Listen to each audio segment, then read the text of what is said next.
Nvidia just had their Project Beyond GTC Keynote in which they revealed their highly anticipated RTX 40 series GPUs. Jensen Huang, founder and CEO, took to the stage, leather jacket and all.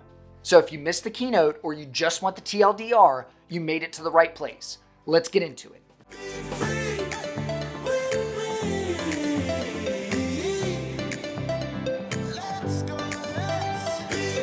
Hey there, I'm Danny with Danny's Tech Channel, bringing you all the hottest news for all the upcoming PC tech. Today, it's the RTX 40 series of GPUs. They were just announced a few hours ago over on Nvidia's YouTube page in an hour-and-a-half long broadcast. Don't worry, I sorted through everything and I'm going to outline the most important info. These new GPUs feature the Ada Lovelace architecture. It's got 76 billion transistors, and it's built on TSMC's 4nm process node. It includes Micron G6X memory. They've got 4th gen Tensor cores and 3rd gen RT cores. Now, something I was surprised about is they're using a PCIe Gen 4 x 16 interface, not PCI Gen 5. So all the new motherboards coming from AMD and Intel are going to be using PCI Gen 5. It's not a big deal, it just kind of future-proofs you, but I really thought Nvidia was going to be using Gen 5 for their graphics cards as well. Guess not. There were 3 GPUs that Nvidia revealed today during the press conference. Let's take a look at them. The first one is the RTX 4090. It's based on the 8102 architecture, and it has 16,384 CUDA cores. There's a boost clock of 2,520 MHz, and it includes 24 GB of GDDR6X memory on a 384-bit bus at 21 gigabits per second. Nvidia also revealed the prices and release dates for all these GPUs today, which is really the most important things. The RTX 4090 comes in at a price of $1,599 USD, and it'll be available on October 12th. One of the things I had to kind of look up myself, you can go over on Nvidia's website and find out all the information about these cards, which I did. It is a 3-slot GPU, just like the RTX 3090. So if you have an RTX 3090 right now, you will be able to fit an RTX 4090 in your case, just in case you were wondering. The next card they revealed is the RTX 4080 16GB variant. This is built on the 8103 architecture and has 9,728 CUDA cores. It has a boost clock of 2,505 MHz, and it's got 16 GB of GDDR6X memory on a 256-bit bus at 22.5 GB a second. The RTX 4080 16GB comes in at $1,199 USD.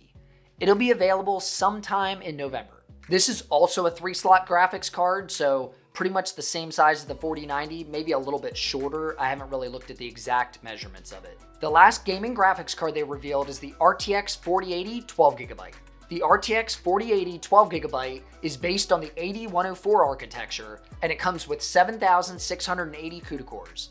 It's got a boost clock of 2,610 MHz, and it has 12 GB of GDDR6X memory on a 192-bit bus at 21 gigabits per second. The RTX 4080 12GB comes in at a price of $899 USD. It is also available sometime in November. I want to pause for a second and explain this. The RTX 4080 12GB is really meant to be called an RTX 4070 or 4070 Ti. They should have called it that, but they didn't because they can charge you more money now. If they called it a 4070, they would not be able to charge what they're trying to charge. I want to give you Danny's thoughts here on these cards and which ones you should be looking to buy for yourself, what I'm going to be buying for myself. Of course, I got to buy the cards because I got to be able to do testing and builds here on the channel. And if you're not already subscribed, make sure you do that down below so you can come back and check out all those videos when they go live. I took a look at some of the charts that Nvidia showed. Obviously, the charts are going to be skewed. They don't really show a whole lot of numbers. It's kind of plain and simple. It just shows, look at the great performance jump compared to last generation and the generation before that. That's great, but if you look at the bottom, you can see it goes up to 450 watts.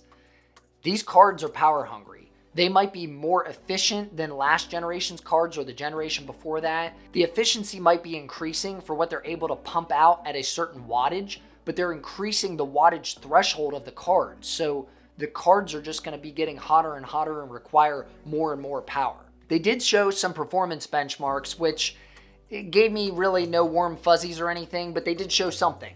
They showed Cyberpunk 2077 and they showed Microsoft Flight Simulator. Now, I did a little bit of backlog research and stuff. You can go over to Nvidia's website and see image snapshots of it, and it does show the graphics performance they're showing with ray tracing off and then ray tracing on, and they outlined DLSS 3 as well. That was with it off and on also. So with ray tracing on and DLSS 3 on, they showed a huge performance bump in both Cyberpunk and Microsoft Flight Simulator, which, if you didn't know, really cripples graphics cards when you turn on ray tracing performance. Either of those games will hurt even a 3090 or a 3090 Ti. Besides the performance, I want to talk about the price real quick. The price gets worse with each tier going down, starting with the 4090 and then down to 4080 16 gig and 4080 12 gig. I think the best value card performance versus price is going to be the 4090. I know it sounds silly and most people can't afford a $1,600 graphics card to begin with, but Nvidia advertised 2 to 4 times the performance for a 4090 versus a 3090 Ti. If that's the case, even in ray tracing performance, that's pretty incredible of a jump. Considering the Turing to Ampere jump they made last generation, it really wasn't that great of a performance jump compared to what they're talking about now. So if that's the case and you're only paying $100 more for the 4090, that kind of a performance jump warrants the $100 increase. Now, going down into the 4080 class cards, that's where it really takes a hit, at least in my eyes. The 4080 is $1,199, as I said. I think that's getting into the range where they're asking too much for the card versus what the performance increase is. Remember, there's a bunch of 30 series cards flooding the market as we speak. As you watch this video, there's 30 series cards just pouring onto sites like eBay. And those prices are dropping every day. The more people continue to buy new GPUs, the people that are selling the used GPUs have to drop the prices. The miners, the scalpers that might still have leftover cards, or gamers like you and I who just want to get rid of their GPUs. You can't sell them at astronomical prices anymore.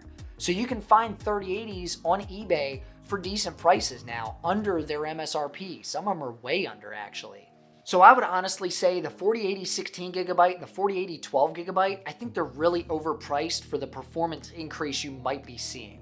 So obviously, wait till independent reviews come out. There's going to be plenty of tech reviewers getting a hold of these cards early. I'm going to try to get a hold of whatever I can. I don't get early access or anything, but I'll buy them when they come out so that I can start testing and getting as much information to you as I can. I also want to talk about power requirements and power consumption real quick. I did a little bit of research on Nvidia's website and I came up with all these results. I have a dog hair on me. Oh, I have 2 Siberian Huskies, by the way, and they come, and now I got it on me again. I have 2 Siberian Huskies and they come out here in the studio all the time. They're all over the place, so they just, they get hair everywhere and it kind of flies through the camera here. These cards require a ton of power, if you can imagine, and if the rumors are true, which they happen to be, Nvidia is trying to squeeze as much power out of these things as they can and as much performance for that power because they've got to compete with AMD, which is right on their heels. The 4090's power requirements are 850 watts minimum according to Nvidia's website. Their default TGP is 450 watts, and the max that they can push is 660 watts. So you could have board partner cards that require 600 watts of power, which is mind-blowing if you ask me. So you have to have a minimum of an 850 watt power supply to run Nvidia's Founders Edition RTX 4090. This will also require the PCI Gen 5 cable or 3 PCIe 8-pin power cables, and obviously they'll include a weird power adapter just like the 30 series cards. The 4080 16 gigabyte requires a 750 minimum watt power supply. It's got a default TGP of 320 watts and a max of 516 watts. The 4080 12 gigabyte requires a 700 watt minimum power supply, and it's got a default TGP of 285 watts. You have a max TGP of 366 watts. So if you have lower than a 700 watt power supply and you're thinking about picking up a 3080 or 3090, you might want to reconsider what you've got as far as power. Jensen's keynote speech gave a lot of information out, but there's still a lot of holes to be determined that they really didn't give answers to. One of the things I noticed that was kind of curious to me is the Founders Edition cards on their website for the 4080 12 gigabyte don't show a size. It shows 3-slot GPU for the 4080 16GB and the 4090, but it doesn't show anything for the 4080 12GB or 4070, whatever you want to call it. It just shows varies by manufacturer. So does that mean that Nvidia is not going to make that kind of graphics card themselves and only the AIBs are going to produce these, or what? I'm just curious. Are these power requirements getting out of control, or is Nvidia really going to have a win with this awesome performance increase on their Ada Lovelace GPUs? Let me know your thoughts down in the comments. And if you want to stay up to date on all the latest tech news, make sure you come back for more videos just like this. In fact, I got to get back to work so that I can get you the information that you want, like upcoming RDNA 3 based GPUs from AMD, which are coming November 3rd. And as I always say, I'm Danny with Danny's Tech Channel, and I'll see you in the next one. Why I still fall back to you.